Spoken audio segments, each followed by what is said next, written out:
E hoje é dia do Bambambam Bam Bam da cirurgia plástica. Está entrando no ar Estética.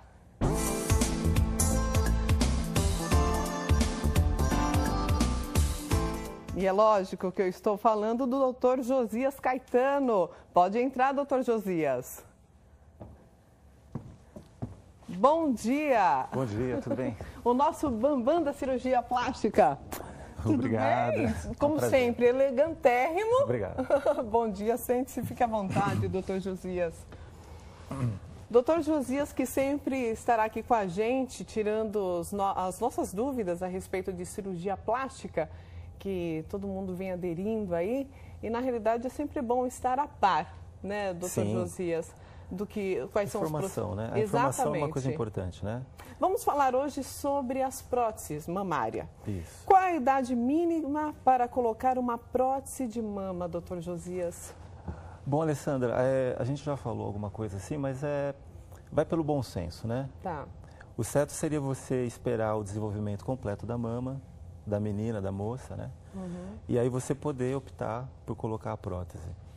É uma coisa que está tão em voga que hoje é com 14, 15 anos elas já procuram, sabia? Já estão querendo. É mesmo, doutor Josias? Então você tem que dar uma segurada no freio. Você vai falar assim, não, vamos ver, conversa com a mãe, né? Porque tem que ter o bom senso, tem que né? ter bom senso. O médico, o cirurgião plástico, ele não pode falar, tá, quer colocar? Então vamos lá colocar. Não, você tem que ter bom senso. Ele tem que ter a opinião, Porque né? ela fala assim, ó, é da família da minha mãe. Minha mãe não tinha, eu também não tenho, não vou ter, entendeu? Então ela já quer. Não vai crescer se mais, adiantar, doutor. Então eu tô com 15 ela tem uma anos, certa eu já quero razão, colocar. né? Tem uma certa razão, mas a gente tem que dar uma segurada na onda, né? Não pode também. Tem que esperar um pouquinho. É que na outra vez que você esteve aqui com a gente, nós falamos mais sobre lipoaspiração também, porque as meninas também querem fazer muito. Querem. Também aí você também tem que ter muito bom senso e conversar com os pais, com a mãe, tem que ter apoio do pai, da mãe. E você tem que esperar o momento certo também. A gente não tem como definir uma data, né? Porque às vezes por uma coisa específica, até numa criança você pode fazer. Como assim, doutor? Por exemplo, um lipoma, né? Quando você tem assim, um acúmulo de gordura numa determinada região, às vezes nas costas da pessoa, da criança. Então, assim, como é uma coisa de exceção, nesse caso você pode fazer, né? Que é uma coisa menor, não é assim puramente pela estética. Né? Acaba sendo até um pouco reparadora, né? Então, é uma coisa assim diferente. Às vezes, algumas deformidades congênitas, né, do tecido adiposo. Né? Às vezes, a pessoa tem um acúmulo de gordura na região da face. Você pode fazer uma lipoaspiração naquela região, sabe? Então, é uma coisa mais específica. E principalmente os meninos, né? Tem alguns meninos, eu sinto muito, mas eu não sei o nome, né? Meninos que têm acúmulo no... Ginecomastia, a gente chama. Certo. Né? Como se fosse peito, aquela mama, né? Que acaba se desenvolvendo. Geralmente é muito pequena, né? Só tem o broto mamário, só. É uma coisa que passa com a idade. Se você for pensar, 70% dos meninos têm isso aí. E depois vai ficando adolescente, depois, crescendo. Até os 15, 16 anos, acaba resolvendo. Então, num primeiro momento, falar para ele, olha, segura um pouquinho, vai passar, aguarda e observa. Depois de uns 16, 17 anos, a maioria regride normalmente. Se não regredir também, aí a solução é simples. É uma cirurgia simples. É uma cirurgia simples. É uma cirurgia pequena, simples. Às vezes você só corrige só o broto mamário, só o bico, né? Que fica um pouquinho maior, uma cirurgia pequena. Às vezes, se tem um pouquinho de acúmulo de gordura, você também associa uma lipoaspiração, só na região. Só. Certo. Voltando à prótese mamária, doutor Josias, e a questão da cicatriz, né? Ela fica muito em evidência. Como que é a cicatriz da prótese de mama? Não, a cicatriz ela é pequena, uma cicatriz de 3, 4 centímetros, é muito pequena.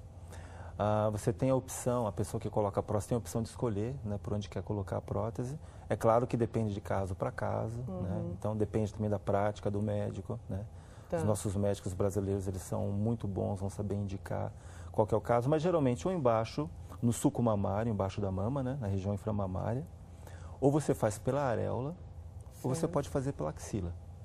Qual é o mais feito? O mais feito é, sem dúvida nenhuma, por baixo da mama, né, no sulco inframamário. Pela areola um pouco menos, na axila tem procura, para pessoas que não querem uma cicatriz na região da mama. Né? Mas assim, vai de caso para caso. Eu já ouvi falar, doutor Josias, que tem pessoas que colocam a prótese de mama pelo umbigo, é verdade? É verdade, tem essa técnica também. Nossa. Só que assim, essa técnica aqui no Brasil, ela não é muito utilizada, por causa do tipo de prótese, né? Tá. Eu trouxe até umas próteses. Né, algumas próteses para a gente mostrar porque veja, pro público. Ó, essa é uma prótese, né? Você pode pegar, você vai ver que... Essa é a atual, doutor? Essa é a atual, essa é a mais moderna que a gente tem. Era uma prótese que ela é uma gelatina de silicone, né? É uma gelatina de silicone. Então, se você fura uma prótese dessa, ela não vaza. Não é um líquido, Não é né? um líquido. Tá. Então, se você corta, ela não vaza. É uma prótese que é muito durável, né? E você vê que ela é bem macia, né? Ela tem uma consistência bem de mama mesmo. Né? Bem macia mesmo. Ela é uma capa de silicone e ela é texturizada. Essas duas são iguais, doutor? Elas são semelhantes. Tá. Né? São marcas diferentes, mas elas são bem semelhantes. Vai dar marca também do... E aí, o que acontece? Você tem essa também aqui, ó. Essa é uma diferença que eu queria mostrar. Essa aqui é a famosa prótese que eles falam, o perfil natural, né? Que se você for ver assim, o perfil dela, ó, ele em cima, entendi. ele é mais mais achatado. Ele é mais achatado. Né? Tem procura por ela, mas o que tem mais procura é esse perfil aqui, o perfil alto. Porque é que dá aquele colo bonito, sabe? Aquele que? Aqui. Porque as mulheres hoje usam muito bojo, né? Para poder dar aquele colo aquele bonito. up, né? É. Nos seios, né? Para ficar um colo mais bonito, né? Exato. Mais sensual. E a prótese que dá isso é essa do perfil alto. Né? O perfil alto. Então, o perfil natural é legal. Dá um bom volume. Mas geralmente o perfil alto é legal, o que faz mais eu sucesso. Nunca tinha visto esse não. Olha que bacana, gente. Porque é bem diferente, né? Ele é diferente, um porque pouquinho mais ela vazio. começa achatadinho aqui e depois ele dá um volume aqui como embaixo. é a mama, né? É um pouquinho mais baixo em cima, né? Então é bem interessante. Mas não pegou a moda em relação a isso.